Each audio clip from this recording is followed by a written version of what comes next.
اتنی عظیم صحابی. اور صحابہ رضی اللہ عنہ جب اسلام قبول کرتے تھے تو کفار جو تھے انہیں سخت تکلیفیں دیتے تھے، اذیتیں دیتے تھے. بلال رضی اللہ عنہ امیہ بن خلف کے غلام تھے. جب امیہ نے سنا کہ بلال رضی اللہ عنہ نے اسلام قبول کر لیا ہے تو اس نے آپ کو تکلیفیں دینا شروع کر دی. کیا کرتا تھے کہ ان کے گلے میں رسی ڈال کر سیدنا بلال رضی اللہ عنہ، جن کو عمر بن خطاب رضی اللہ عنہ بھی سیدنا بلال کہہ کر پکارتے تھے، اے ہمارے سردار بلال، اتنی عظمتوں والے. کفار کیا کرتے تھے، ان کے گلے میں رسی ڈال کر لڑکوں کو دیتے اور وہ مکہ کی پہاڑیوں میں انہیں کھینچ کر جو ہے وہ کھینچتے لے جاتے.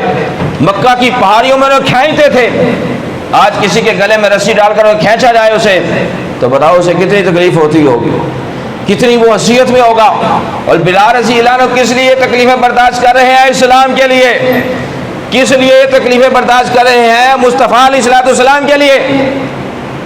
آج ہمیں تھوڑی سی تکلیف آ جائے، چاہے وہ معاشی تنگی آ جائے، چاہے کوئی وصال کی تنگی آ جائے، وصال کی پریشانی آ جائے، کوئی بھی پریشانی آ جائے تو منہ سے الفاظ کیا نکلتے ہیں؟ توبہ نعوذ باللہ، رب ساڈا کاٹ لباس.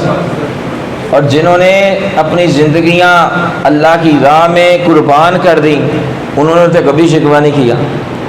ہمیں آج تھوڑی سی پریشانی آ جائے تو شکوے شروع ہو جاتے ہیں. بلال رضی اللہ عنہ کے گلے میں رسی ڈال کر مکہ مکرمہ میں پھرایا جاتا تھا. کیا ہوتا تھا؟ اس رسی کا نشان ان کے گلے میں پڑ جاتا تھا. گرم گرم پتھر بلال رضی اللہ عنہ کے سینے پاک پر رکھے جاتے تھے. دھوپ میں انہیں بٹھایا جاتا تھا. گرمی، سخت گرمی میں سیدنا بلال رضی اللہ عنہ کو دھوپ میں بٹھایا جاتا ہے، بھوکھا رکھا جاتا ہے. لیکن ساری تکلیفیں بلال رضی اللہ عنہ قبول کر رہے ہیں، لیکن دامن مصطفیٰ علیہ الصلوۃ والسلام نہیں چھوڑ رہے.